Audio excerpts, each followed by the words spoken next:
સુરતના ખજોદમાં ડમ્પિંગ યાર્ડમાં ભીષણ આગ ફાટી નીકળી। હીરા બુર્સની પાછળ આવેલું છે આ ડમ્પિંગ યાર્ડ કે જ્યાં આગ ફાટી નીકળી। ફાયર વિભાગ ઘટના સ્થળ પર પહોંચી હતી। આગ પર પાણીનો મારો ચલાવી અને કાબુ મેળવવામાં આવ્યો છે। જો કે ફરી એક વખત કચરા કૌભાંડ થયાની આશંકા સેવવામાં આવી રહી છે।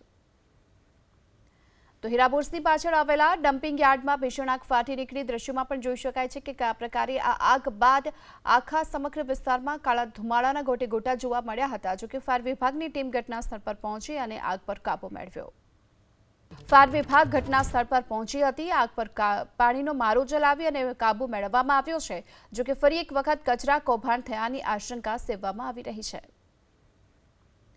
તો હીરા બુર્સની પાછળ આવેલા ડમ્પિંગ યાર્ડમાં ભીષણ આગ ફાટી નીકળી। દ્રશ્યોમાં પણ જોઈ શકાય છે કે કયા પ્રકારે આ આગ બાદ આખા સમગ્ર વિસ્તારમાં કાળા ધુમાડાના ગોટે ગોટા જોવા મળ્યા હતા। જો કે ફાયર વિભાગની ટીમ ઘટના સ્થળ પર પહોંચી અને આગ પર કાબુ મેળવ્યો।